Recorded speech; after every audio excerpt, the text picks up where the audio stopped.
बिस्मिल्लाहिर्रहमानिर्रहीम अस्सलाम वालेकुम dear students, welcome back to another video. जी स्टूडेंट्स, आज की इस वीडियो में हम रिव्यू एक्सरसाइज 3 को डिस्कस करेंगे। न्यू मैथमेटिक्स जो 9th क्लास की बुक आई है, न्यू बुक, उसको तो चलें स्टार्ट करते हैं। तो क्वेश्चन नंबर 1 में कहता है कि एमसीक्यूज़ हैं आपके पास, ये अब एमसीक्यूज़ आपने सॉल्व करने हैं। तो देखें, इसका फर्स्ट एमसीक्यूज़ है कि the set builder form of the set 1, 1/3, 1/5, 1/7 up to so on is. अब ये 4 ऑप्शन दे दिए गए हैं। अगर आप स्टूडेंट्स इसको बुक के पीछे से आप इसका आंसर देखें ना, तो बुक के पीछे इसका आंसर लगा हुआ है बी। ठीक हो गया। अब ये बी बनता किस तरह, हम इसको डिस्कस करते हैं। देखें, ये आपके सामने इसने लिखा हुआ है क्या, बी जो ऑप्शन इसने दिया हुआ वो दिया हुआ है X such that X is equal to 1 divided by 2n plus 1 और n belongs to whole number. कहता है कि आपने n वो लेने हैं जो कहाँ से आ रहे हो, होल नंबर से आ रहे हैं। होल नंबर कौन से होते हैं ये आप लोगों को पता है, 0, 1, 2, 3 अप टू सो ऑन। तो अगर n की जगह आप ये नंबर लगाएं, 0 लगाएं, देखें n की जगह 0 यहाँ पर लगाएं, ये क्या बनेगा 1/2 इंटू 0, 0, 0 प्लस 1, 1। तो क्या आंसर आ जाएगा, 1 आ जाएगा। तो पहला नंबर क्या आ गया, 1 बन गया। उसके बाद n की जगह क्या लगाना, 1 लगाएं, ये n की जगह 1 यहाँ पर लगाएं। जब यहाँ 1 लगाएंगे तो 2 इंटू 1 क्या हो गया, 2, 2 प्लस 1 3, तो 1 डिवाइडेड बाई 3, तो ये दूसरा नंबर बन गया 1 डिवाइडेड बाई 3। Got it. अब n के बाद अगला नंबर n का क्या आएगा, 2 आएगा, तो 2 लगाएं। 2 इंटू 2 4, 4 प्लस 1 5, ऊपर 1 है नीचे 5, तो 1/5। तो x का आंसर फिर क्या निकल आएगा, 1/5। तो ये थर्ड वाला नंबर 1/5 आ गया। यहाँ तक क्लियर है बच्चों। बाकी अगर आप देखें ना, बाकी किसी में भी ये पूरे नंबर नहीं बनते ये वाले। देखें यहाँ पर क्या n होल नंबर है, होल नंबर आपको पता है कहाँ से स्टार्ट होते हैं, ये 0 से स्टार्ट होते हैं। 0, 1, 2, 3 अप टू सो ऑन। 0 लगाएं ज़रा, यहाँ पर n की जगह 0, 1/0 इन्फिनिटी, तो यहाँ पर इन्फिनिटी है ही कोई नहीं, तो इसलिए ये वाला नहीं होगा। इसमें देखें n की जगह n होल नंबर से लेना, होल नंबर 0 से स्टार्ट है, 0 लगाए, 0 प्लस 1, 1, 1 डिवाइड बाई 1, 1, पहला तो बन गया। लेकिन आगे n की जगह अगला होल नंबर क्या आएगा, 1 आएगा, 1 लगाएं। तो 1 प्लस 1 यहाँ पर n की जगह 1 आया, 1 प्लस 1 2, 1 डिवाइडेड बाई 2, तो यहाँ पे क्या आ रहा है 1/3 आ रहा है, तो ये वाला भी नहीं होगा। Got it. इसमें तो डिवीजन का है ही नहीं, 2n प्लस 1 है, तो ये डिवीजन में नंबर्स हैं, तो ऑब्वियसली ये भी नहीं होगा। Got it. तो इस पहले क्वेश्चन का फिर क्या आंसर निकला है, ये बी वाला पार्ट निकला है। यहाँ तक क्लियर है। अब इसका सेकंड पार्ट देखें। सेकंड पार्ट में कहता है if A is the empty set then find power set of A. P of A stand for power set of A. अगर ए आपको स्टूडेंट्स एम्प्टी सेट दिया हुआ है, तो अगर कोई सेट एम्प्टी सेट हो, तो या कोई भी एलिमेंट उसके अंदर लिखा हो, तो उसमें पावर सेट निकालने के लिए, पावर सेट होता है ऐसा सेट जो किसी भी सेट के जितने सबसेट बन सकते हैं उन सारे सबसेट्स का एक सेट बना दिया जाए, तो हम उसको कहते हैं कि वो जो सेट बना है वो क्या है, पावर सेट है। Got it. तो इस सेट के अंदर कितने एलिमेंट है, कोई एलिमेंट है आपको नजर आ रहा है, नहीं, खाली लिखा हुआ है सेट। तो इसके अंदर एलिमेंट कितने हैं, इसके अंदर आपके पास 0 एलिमेंट है। ठीक हो गया। तो पावर सेट निकालने के लिए क्या फार्मूला होता है, 2 की power n। n stand for number of element, तो 2 की पावर यहाँ पर फिर क्या आ जाएगा, n है 0, तो 2 की पावर 0 क्या होता है 1। तो पावर सेट ऑफ ए में फिर कितने एलिमेंट आएंगे, फिर आपके पास सिंगल एक एलिमेंट आएगा। ठीक है। अब वो कौन सा है वो देखें, क्या वो एक अकेला एलिमेंट ये 1 वाला है, नहीं। क्या ये खाली एम्प्टी सेट है, नहीं। तो क्या ये एम्प्टी सेट है, नहीं। तो ये एक बनेगा। ये किस तरह देखें, पावर सेट में क्या आएगा, आपको यहाँ पे बताया कि सिंगल एक एलिमेंट आएगा, और वो कौन सा, कि वो ये वाला सेट खुद होगा। मतलब आप इस सेट को आप इटसेल्फ, ये हमने सेट एक एलिमेंट के तौर पे ले लिया, ये एक एलिमेंट है। ठीक होगा। इसको जब आप एक ब्रैकेट के अंदर बंद कर देंगे, तो ये क्या बन जाएगा, पावर सेट बन जाएगा ए का, ये एक पावर सेट बन गया। मतलब ये एक सेट है जिसके अंदर ये एक सिंगल एलिमेंट ये वाला आ रहा है। Got it. जिसको मैं सर्कल कर रहा हूँ, ये एक एलिमेंट ये आ रहा है इस सेट के अंदर। ये जो बड़ी ब्रैकेट, ये मैंने ये जो लिखी है साइडों पे थोड़ी सी बड़ी करके, इसके अंदर एक सिंगल एलिमेंट ये आ रहा है। Got it. तो चूंकि था ही कोई एलिमेंट नहीं, तो ये इटसेल्फ यही वाला एक आ गया एलिमेंट, ये पावर सेट बन गया। तो फिर इसका आंसर आपके पास क्या होगा स्टूडेंट्स, फिर इसका आंसर ये सी वाला होगा। ये यहाँ तक क्लियर है। अब इसका थर्ड पार्ट देखें। अगर यूनिवर्सल सेट आपको दे दिया 1 2 3 4 5, ए दिया 1 2 3 और बी दिया 3 4 5, तो u minus A intersection B ये आप कैलकुलेट करें। तो हम लिख लेते हैं u minus A intersection B. तो देखिए मैंने u की जगह ये u की जो वैल्यू दी है वो लिख दी, माइनस की जगह माइनस, ये ब्रैकेट आ रही थी तो मैंने ये ब्रैकेट लगा दी, ए की जगह ए का सेट लिख दिया, इंटरसेक्शन की जगह इंटरसेक्शन, बी की जगह बी का सेट। अब इन दोनों को इंटरसेक्शन लें, ये वाली एज इट इज लिखी रहने दें 1 2 3 4 5 माइनस एज इट इज, और इन दोनों का इंटरसेक्शन है, क्या कॉमन आ रहा है, देखिए 1 2 3 और 3 4 5, तो 3 दोनों में कॉमन आ रहा है, तो इसमें क्या आ जाएगा 3 आ जाएगा। अब दोनों इसमें से ये 3 को माइनस करें, तो 3 ये है, ये 3 3 से कट कर दे, माइनस कर दे, तो इसमें क्या बच गया 1 2 एंड 4 5, क्या आ गया 1 2 4 एंड 5। तो ये आपके पास इसका आंसर होगा। तो देखें ये कौन सा आंसर बनता है आपके पास, 1 2 4 5 तो ये बनता है ये फर्स्ट वाला 1 2 4 5। यहाँ तक क्लियर है बच्चों। अब इसके बाद देखें, if A and B are overlapping set. Overlapping set वो होते हैं जिसमें कुछ ना कुछ आपके पास एलिमेंट कॉमन आए। ठीक हो गया। मिसाल के तौर पर ये मैं लिखता हूँ, ये देखें, ये मैंने आपके सामने लिखा ए 1 2 3 खुद से लिख लिया और बी लिख लिया 1 2 3 4 5। तो दोनों में क्या कॉमन आ रहा है? 1 2 3 ये कॉमन आ रहा है। कुछ भी कॉमन आ सकता है। अगर कुछ भी कॉमन आ जाए तो वो कौन से सेट होते हैं? तो वो ओवरलैपिंग सेट होते हैं। तो देखिए क्या कह रहा है कि if A and B are overlapping set, अगर ए और बी आपके पास ओवरलैपिंग सेट हो तो क्या करना है? देन ए डिफरेंस बी जो आप फाइंड करेंगे उसमें एन बताना है। N stand for number of element. तो ए डिफरेंस बी पहले निकालें, फिर इसमें गिन के बता दें कि कितने नंबर ऑफ एलिमेंट है। तो पहले हम ए डिफरेंस बी कैलकुलेट कर लेते हैं। देखें, तो ए डिफरेंस बी ये हम अगर कैलकुलेट करें तो ये हमारे पास कितना आ जाएगा? ये ए की जगह ए की वैल्यू आ गई 1 2 3 माइनस बी की जगह बी की वैल्यू आ गई 1 2 3 4 एंड 5। अब इसमें से ये वाले निकालने हैं। तो 1 2 3 इसमें है तो ये हमने ये 1 निकल गया, 1 से 2 निकल गया, 2 से 3 हमने ये 3 से कट गया। इसमें कुछ बचा नहीं बचा तो इसमें कितने एलिमेंट आ गए? कोई एलिमेंट नहीं, तो एम्प्टी सेट मतलब जीरो एलिमेंट। ठीक हो गया। तो जीरो एलिमेंट को हम किस तरह लिखते हैं? मतलब N of A minus B का क्या आंसर आया? एक जीरो एलिमेंट आया कि इसमें कोई एलिमेंट नहीं है। तो अब इसको देखें, ये जो इसने डी पार्ट दिया हुआ है, n of A minus N of A intersection B, n of A minus N of A intersection B. Number of element in A, number of element in A के अंदर कितने नंबर ऑफ एलिमेंट हमने खुद से लिए थे? 1 2 3 3 लिए थे, 3 माइनस दोनों में कॉमन कितने आ रहे हैं? ए इंटरसेक्शन बी में देखें 1 2 3 यहाँ पर भी है, यहाँ पर भी है 1 2 3। तो यहाँ पर क्या आ जाएगा कॉमन? कितने ए इंटरसेक्शन भी क्या क्या आ जाएगा? 1 2 3। तो इसमें भी एन के एन से मुराद इसमें कितने एलिमेंट है? 3 1 2 3 3। तो ये 3 माइनस ये 3, तो दोनों में माइनस करें आंसर क्या आएगा? 0। तो ये वाला फिर आपके पास जो है ऑप्शन सही बनता है क्या? कि N of A minus N of A intersection B. तो इसका आंसर फिर क्या होगा? ये डी वाला N of A minus N of A intersection B. यहाँ पर आप कोई भी दो ऐसे सेट ले सकते हैं जिनमें कुछ ना कुछ कॉमन आ रहा हो। Got it? यहाँ तक क्लियर है बच्चों।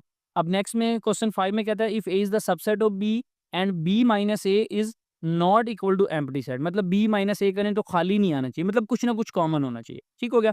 अब यहाँ से ये देखें, ये इसने जो ए सबसेट बी लिखा है ना, ये जो लिख रहा है A is the subset of B and B minus A is not empty, इसका क्या मतलब है? मतलब आमतौर पर तो ये इम्प्रॉपर सबसेट के लिए लिया जाता है। ये किसके लिए लिया जाता है? इम्प्रॉपर सबसेट के लिए। इम्प्रॉपर सबसेट मैंने आपको बताया था कौन से होते हैं? जो इक्वल होते हैं, जैसे 1 2 3 और दूसरा भी क्या ले लो 1 2 3। तो ये आपस में एक दूसरे के क्या इम्प्रॉपर सबसेट है। ठीक हो गया, ये वाला और ये वाला। लेकिन जब ये कहेंगे तो इम्प्रॉपर है, लेकिन जब उसने ये कह दिया ना कि बी माइनस ए से निकालो, वो एम्प्टी नहीं आना चाहिए, तो इट मीन्स ये प्रॉपर सबसेट के लिए भी यूज किया जा सकता है। तो ये सिंबल इसने यहाँ पर प्रॉपर सबसेट के लिए यूज किया। ठीक हो गया। क्यों? हमें किस तरह पता लगा? देखें कि अगर सेम ले लेते 1 2 3 1 2 3, तो 1 2 3 माइनस 1 2 3 बी माइनस ए करे तो यहाँ क्या आ जाना था? एम्प्टी सेट आ जाना था। तो उसने कहा बी माइनस ए एम्प्टी नहीं होना चाहिए। क्या लिखा हुआ? Not equal to empty. मतलब ये आपने एक एलिमेंट इसमें से कम ही लेना है। फॉर एग्जाम्पल आप ए ले लेते हैं 1 2 और वो अब सबसेट ले लेते हैं, प्रॉपर सबसेट को किसका ले लेते हैं? 1 2 3। तो अब क्वेश्चन पैदा हुआ कि ये प्रॉपर तो हम लेंगे तो सिंबल इसने ये क्यों यूज किया?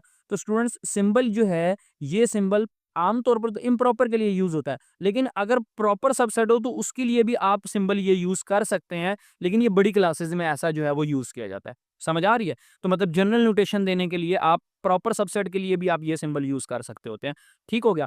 अब हमें क्या कहता है कि देखें कि फाइंड क्या करना है? बी माइनस ए और साथ उसमें नंबर ऑफ एलिमेंट। ठीक हो गया। तो पहले बी माइनस ए निकालें। ये बी है आपके पास, ये ए है। बी में से जब ए माइनस करेंगे 1 2 3 में से 1 2 माइनस करेंगे तो क्या रह जाएगा? 3 रह जाएगा सिंगल।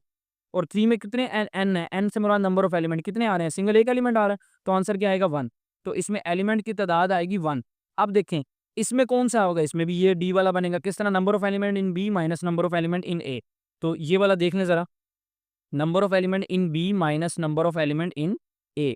तो बी में से और ए में से एलिमेंट की तादाद माइनस करो। बी में कितने एलिमेंट है? देखें 1 2 3, 3 एलिमेंट है, 3 माइनस ए में कितने हैं? 1 2, 2 एलिमेंट है, 2। 3 में से 2 निकाला 1। तो इसका भी आंसर 1 आया और इसका भी आंसर ऑप्शन का 1 आया। ये कौन सा ऑप्शन था? ये डी ऑप्शन था। तो इसलिए इसका ऑप्शन भी क्या ठीक होगा फिर आपके पास? ये number of element in B minus number of element in A. तो ये ऑप्शन ठीक होगा। Got it? यहाँ तक क्लियर है। अब 6 पार्ट देखें। If n A of A union B 50 दिया हुआ है, एन ऑफ ए 30 दिया हुआ है, एन ऑफ बी 35 दिया हुआ है, तो ये कैलकुलेट करना है। तो सिंपल सा फार्मूला है, ये आपके सामने मैं लिख रहा हूँ तो ये फार्मूला आपके सामने लिखा हुआ है, इसको प्रिंसिपल ऑफ इंक्लूजन एक्सक्लूजन भी कहते हैं। तो इसमें number of element in A union B दिया हुआ है। देखें number of element in A union B कितना दिया हुआ है 50, और ए में 30 है और बी में कितने हैं 35। तो ए इंटरसेक्शन बी में हमने कैलकुलेट करने हैं। तो ए यूनियन बी में देखें कितना दिया हुआ है 50, तो मैं यहाँ लिख देता हूँ ए यूनियन बी की जगह 50। ए में कितना दिया हुआ है ये देखें, ए में 30 दिया हुआ है, तो यहाँ लिख देते हैं ये 30, प्लस बी में आपको कितना दिया हुआ है ये 35, तो ये बी की जगह आ गया 35 माइनस ये हमने कैलकुलेट करना है ए इंटरसेक्शन बी। तो अब देखिए स्टूडेंट्स, हम इसको इधर ले आते हैं और इसको इधर ले जाते हैं। तो 30 और 35 कितने हो गए 65, यानी 65, ये इधर आके माइनस का था प्लस हो गया, और ये प्लस का 50, यहाँ पर कोई साइन नहीं है प्लस का, इधर आके क्या हो जाएगा माइनस का हो जाएगा, माइनस का 50। 65 माइनस 50 करें 15, तो आंसर क्या निकल आया 15। तो देखिए 15 वाला ऑप्शन मौजूद है आपके पास, तो ये ऑप्शन मौजूद है 15 वाला, तो आंसर फिर इसका क्या निकल आएगा 15। यहाँ तक क्लियर। अब 7 पार्ट है, 7 पार्ट में क्या कहता है, ए दिया 1 2 3 4, बी दिया हुआ एक्स वाई जी। कार्टेशियन प्रोडक्ट, कार्टेशियन प्रोडक्ट का मतलब क्या होता है कि दोनों को मल्टीप्लाई करना। तो A and B contains exactly dash element, तो इसमें कितने एलिमेंट हैं 4, इसमें कितने हैं 1 2 3 3। तो 4 को 3 से मल्टीप्लाई करें, तो 4 3 बार 12, यानी कि 4 3 12, तो आंसर क्या आएगा 12। अब इसके बाद इसको देखें, एफ ऑफ एक्स दिया हुआ है x square minus 3x plus 2, value calculate करनी है एफ ऑफ ए प्लस 1 की। तो ये हम लिख के कैलकुलेट करते हैं। देखें देखिए स्टूडेंट्स, हमने एफ ऑफ ए प्लस 1 की वैल्यू कैलकुलेट करनी है। तो एफ के बाद यहाँ ब्रैकेट में क्या आ रहा है ए प्लस 1 आ रहा है, और यहाँ पर क्या आ रहा है एक्स आ रहा है। तो इस एक्स की जगह फिर हम क्या लगा देंगे ए प्लस 1। तो हम लिख लेते हैं कि put X is equal to A plus 1। यहाँ पर इस सवाल में एक्स की जगह हमने क्या लगाना है ए प्लस 1। तो लिखें एफ ऑफ एक्स की जगह आ जाएगा ए प्लस 1, जहाँ जहाँ एक्स आ रहा है वहाँ वहाँ क्या आएगा ए प्लस 1। यहाँ एक्स है, एक्स की जगह क्या आ जाएगा ए प्लस 1, ए प्लस 1 आ गया। ऊपर एक्स के स्क्वायर है तो ये स्क्वायर माइनस है, ये 3 इंटू एक्स है, तो 3x की जगह क्या आ जाएगा ये ए प्लस 1, ये आ गया, प्लस का ये 2 आ गया। यहाँ तक क्लियर है बच्चों। अब इसका आप स्क्वायर ओपन कर लें, तो A plus B whole square, आपके पास क्या फार्मूला होता है देखें, A square plus B square plus 2 into A into B. B यहाँ पर क्या है 1, और ए क्या है यहाँ पर ए है। माइनस 3 को अंदर मल्टीप्लाई करें, 3 इंटू ए 3 है, माइनस प्लस माइनस 3 इंटू 1 3, ये प्लस का 2 आ गया। गॉट इट, यहाँ तक क्लियर है। अब देखें, अब हम ए स्क्वायर एज इट इज लिखा रहने देते हैं, ये 1 का स्क्वायर 1, और 2 इंटू 1 2, 2a आ गया, ये 2 को 1 से किया 2, 2 इंटू ए 2a, माइनस का 3a माइनस का 3 प्लस 2, माइनस 3 प्लस 2 माइनस 1 होता है। तो ये आपके पास क्या बन गया ए स्क्वायर, और माइनस 2 प्लस का 2 है माइनस का 3 है, माइनस का a रह गया, और प्लस का 1 माइनस का 3, और ये प्लस का 2 रह गया। ये ए स्क्वायर आपके पास as it is minus A as it is, 2 और 1 3, 3 माइनस 3 ये कैंसिल हो गया आपस में, तो क्या बच गया ए स्क्वायर माइनस ए बच गया। यहाँ तक क्लियर है। तो ये आपका आंसर आ गया। अब देखते हैं ये ऑप्शन है हमारे पास, देखें ये लास्ट वाला डी ऑप्शन है ए स्क्वायर माइनस ए, तो हम इसको टिक कर लेते हैं। अब इसके बाद देखें 9 क्वेश्चन है, कहता है given that F of X is equal to 3x plus 1 और एफ ऑफ एक्स दिया हुआ 28, find the value of X. तो ये मैंने आपके सामने लिख लिया, F of X is equal to 3x plus 1 और एफ ऑफ एक्स दिया हुआ 28। तो हमने एफ ऑफ एक्स की जगह क्या लगा देना है 28 लगा देना है, यहाँ पर लगा दें 28, ये 3x प्लस 1, 1 इधर आके माइनस हो जाएगा, तो माइनस का 1 बन जाएगा। तो 28 में से 1 निकाले 27 इज इक्वल टू 3x, हमने x कैलकुलेट करना है, ये 3 इधर मल्टीप्लाई हो रहा है x के साथ, इधर आके नीचे डिवाइड हो जाएगा।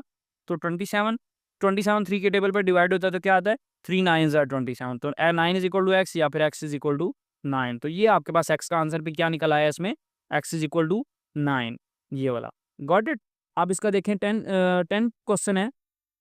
10 क्वेश्चन में क्या कहता है कि a 1 2 3 दिया हुआ है, b जो है वो a भी दिया हुआ है, और 2 नॉन एम्प्टी सेट्स दिए हुए हैं, और फंक्शन दिया हुआ है a से b आ फंक्शन डिफाइंड एज, कहता है कि ये एक फंक्शन है जो इस तरह डिफाइन किया हुआ है, किस तरह के 1a 2b and 3b, then which of the following statement is true. तो आपने बताना है कि कौन सी ट्रू है। देखें अब हमें यहाँ से पता लगेगा ये क्या है 1a 2b एंड 3b। देखें b रिपीट हो रहा है दोनों में, अगर पहला रिपीट होता तो वो फंक्शन ना होता, लेकिन पहला रिपीट नहीं हो रहा, तो इसमें फंक्शन तो है। अब बी रिपीट हो रहा है, तो अगर हम इसको ड्रॉ करें तो देखिए ज़रा ये किस तरह ड्रॉ होगा। पहले मैं लिख लेता हूँ 1a 1, a 2, b and 3, b, ये आपको फंक्शन दिया हुआ। तो इसको अगर हम ड्रॉ करें फंक्शन को, तो स्टूडेंट्स ये आपके पास इस तरह ड्रॉ होगा। डोमेन है 1 2 3, ये 1 2 3 a b b, तो ये क्या आ जाएगा a एंड 2b। अब देखें 1 के साथ क्या आ रहा है a आ रहा है, तो ये 1 किस पे मैप हो जाएगा a पे, 2 के साथ b आ रहा है, ये 2 किस पे मैप हो जाएगा b पे, 3 के साथ b आ रहा है, तो 3 भी किसके मैप हो जाएगा b पे। तो आप देखें अगर तो ये आपके पास पहला ऑप्शन उसने क्या दिया हुआ है इंजेक्टिव। इंजेक्टिव का मतलब होता है 1 1, जैसे इंजेक्टिव मैंने आपको पढ़ाया था पिछली वीडियो के अंदर, जो जब मैंने फंक्शन और इसकी टाइप्स की वीडियो अपलोड की थी तो उसमें मैं आपको बताया था कि इंजेक्टिव फंक्शन आपके पास कौन सा होता है, वो फंक्शन जिसका दूसरा नाम आपके पास क्या होता है, 1-to-1, 1-1 या फिर 1-1 या फिर इसको 1-to-1 पढ़ते हैं, ठीक है। इसमें क्या होगा कि हर एक डोमेन का सिंगल एलिमेंट सिंगल पे मैप होगा। ये देखें, यहाँ 2 बी पे हो रहा है और 3 भी बी पे हो रहा है, तो ये दोनों एक पे मैप हो रहे हैं, तो सिंगल सिंगल पे तो ना हुआ, तो इसलिए ये इंजेक्टिव नहीं है। Got it. दूसरा ऑप्शन देखें, दूसरे ऑप्शन में क्या कह रहा है, सरजेक्टिव। सरजेक्टिव मैंने ये एफ इज सरजेक्टिव, तो सरजेक्टिव जो मैंने आपको पढ़ाया था, तो सरजेक्टिव का मैंने आपको दूसरा नाम बताया था स्टूडेंट्स।